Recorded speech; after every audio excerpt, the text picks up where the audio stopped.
Good morning plus two class.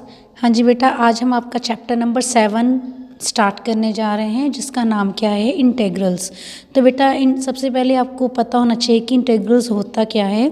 तो सबसे पहले बेटा देखो, आपको इंट्रोडक्शन में बताया गया है, मैंने साफ साफ लिखा है इंटीग्रल्स में बेटा आप लोगों ने क्या करनी है, इंटीग्रेशन।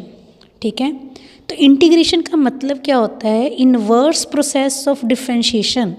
यानी कि लास्ट चैप्टर में बेटा जो भी आपने डिफरेंशिएट किया है उसका ऑपोजिट क्या होता है, इंटीग्रेशन, जिसे हम बोलते हैं इनवर्स प्रोसेस ऑफ डिफरेंशिएशन।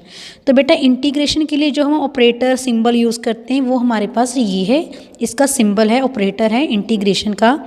उसके बाद बेटा एक्सरसाइज 7.1 स्टार्ट करने से पहले हम लोगों ने क्या करना है, हमारे पास कुछ फार्मूलाज हैं बेटा, आपने इसे रिमेंबराइज करना है।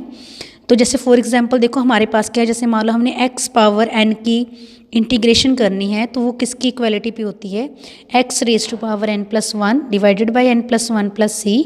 तो c बेटा हम कांस्टेंट के लिए यहाँ पे यूज़ करेंगे, तो ये इसका फॉर्मूला है। जैसे सिंगल 1 की अगर हम इंटीग्रेशन लेके चले तो हमारे पास क्या होती है, x+c। तो बेटा आपको रिमेंबराइज होगा कि जैसे लास्ट चैप्टर में डिफरेंशिएशन में जब भी हम डिफरेंशिएट करते थे तो हमारे पास अगर कोई पावर्स वाली वैल्यूज़ आती थी तो उसकी पावर्स क्या होती थी, रिड्यूस होती थी। लेकिन इंटीग्रेशन में क्या होगा, इसका ऑपोजिट, क्योंकि अब मैंने पहले बता दिया कि ये उसका इन्वर्स है। तो इसमें बेटा पावर्स क्या होंगी, इंक्रीज़ होंगी। जैसे सिंपल हमारे पास क्या है, एक्स है, उसका हमने इंटीग्रेशन करनी है तो वो हमारे पास इंटीग्रेशन क्या आएगी, x raise to power 2 divided by 2। ये 2 कहाँ बेटा, जो भी पावर हमारे पास इंक्रीज़ होगी वो हमने डिनोमिनेटर में भी लेनी होती है। जैसे यहाँ पे भी हमारे पास पावर n की क्या होगी, n+1 होगी, तो वही हमारे पास क्या आएगा, डिनोमिनेटर में भी आएगा। तो ये बेटा हमारे पास कुछ बेसिक फार्मूलाज हैं इंटीग्रेशन के एक्सरसाइज 7.1 स्टार्ट करने के लिए। तो नेक्स्ट है बेटा आपकी exercise 7.1, find an antiderivative और integral of the following functions by method of inspections. देखो बेटा पहले मैं आपको ये चीज़ क्लियर कर दूं कि मेथड ऑफ इंस्पेक्शंस क्या होता है। ध्यान से सुनना बेटा, जो गिवन फंक्शन है वो किसके डिफरेंशिएशन से आया होगा उसे बोला गया है मेथड ऑफ इंस्पेक्शन। बेटा देखो इंटीग्रेशन करते टाइम आपने एक बात अपने दिमाग में याद रखनी है कि जिसकी भी हमने इंटीग्रेशन करनी है, ठीक है, कि वो फंक्शन जो भी, जिस फंक्शन की भी हम इंटीग्रेशन करेंगे, आपने ये याद रखना है कि ये फंक्शन जो है किसके डिफरेंशिएशन से आया होगा, यानी कि हमने इसको अपोजिट चलना है।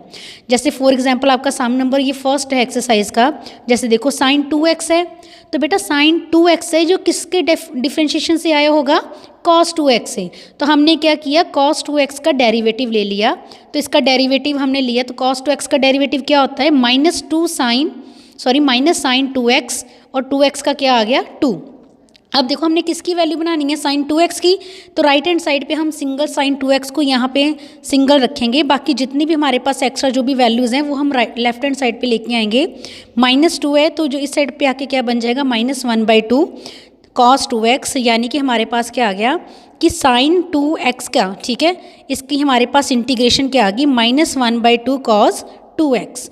तो बेटा ये देखो मैंने साइड पे भी आपको स्पेसिफाई किया है, जैसे देखो डेरिवेशन ऑफ, यानी कि इसका मतलब क्या हो गया कि -1/2 cos 2x की अगर हम डेरिवेशन लेते हैं तो उसकी साइन 2x है, तो अगर हम साइन 2x का एंटी डेरिवेटिव लेते हैं तो वो कितना है, -1/2 cos 2x। तो बेटा ये ऑपोजिट में है सारा कंसेप्ट इसके डिफरेंशिएशन में। तो जब भी आपने किसी भी फंक्शन को सॉल्व करना है उसके लिए आपने ये चीज़ ज़रूर याद रखनी है कि जो भी हमारे पास गिवन फंक्शन है वो किसके डिफरेंशिएशन से आया होगा, हमारा सम वहीं से स्टार्ट होगा। जैसे बेटा आपके अब ये इस एक्सरसाइज के क्वेश्चन नंबर 1 से 5 तक सारे क्वेश्चंस बेटा आपके सेम है, तो ये मैंने एक क्वेश्चन आपको सॉल्व करके बता दिया है, बाकी क्वेश्चंस आपने खुद सॉल्व करने हैं। नेक्स्ट है बेटा आपका क्वेश्चन नंबर 6 to 20 राजी, आपके सारे सम सेम हैं, तो मैं आपको एक क्वेश्चन 6 आपका सॉल्व करके बता देती हूँ। जैसे देखो हमारे पास क्या स्टेटमेंट आ रही है, 4e⁻3x+1, हमने इसकी इंटीग्रेशन करनी है, ये हमारे पास फंक्शन है। अब देखो बेटा आपको भी पता है कि किसी भी फंक्शन के साथ जैसे कोई कांस्टेंट वैल्यू लगी है तो वो तो उसके ऊपर कोई भी इफेक्ट नहीं होता, तो हमने ये कांस्टेंट वैल्यू सेपरेट कर लेनी है। हमारे पास बचा क्या, e⁻3x, ठीक है, उसके बाद +1 है तो 1 की भी हम इंटीग्रेशन करेंगे। अब देखो मैंने आपको बेटा रूल्स लिखवाए थे, अब देखो ये रूल्स हैं हमारे पास, ये देखो ई पावर एक्स का क्या इंटीग्रेशन आ रही है, ई पावर एक्स आ रही है, ठीक है बेटा। तो यहाँ पे भी हमारे पास देखो ई पावर एक्स की हमने इसकी इंटीग्रेशन की तो क्या आ गया, ई पावर 3x, और बाद में 3x की इंटीग्रेशन हमारे पास क्या आ गया, 3 आ गया, प्लस क्या आ गया 1 की इंटीग्रेशन हमारे पास बेटा x होती है, वो मैं आपको समझा देती हूँ कैसे। ये देखो हमारे पास बेटा फॉर्मूला है एक x पावर n की जो हम इंटीग्रेशन लेते हैं वो क्या होती है, xn+1 ओवर n+1, ये हमारे पास बेटा फॉर्मूला है।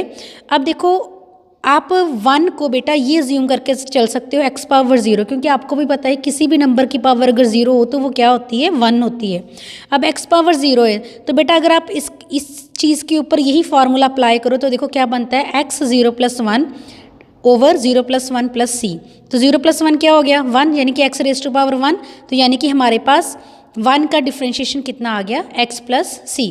तो इसलिए यहाँ पे हमारे पास 1 का डिफ्रेंशिएशन हम क्या लेंगे, x प्लस सी।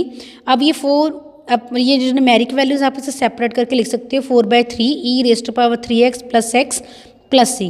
तो बेटा ये आपके पास ऐसे आपने फंक्शंस जो है वो सारे सॉल्व करने हैं इंटीग्रेशन के, ओके।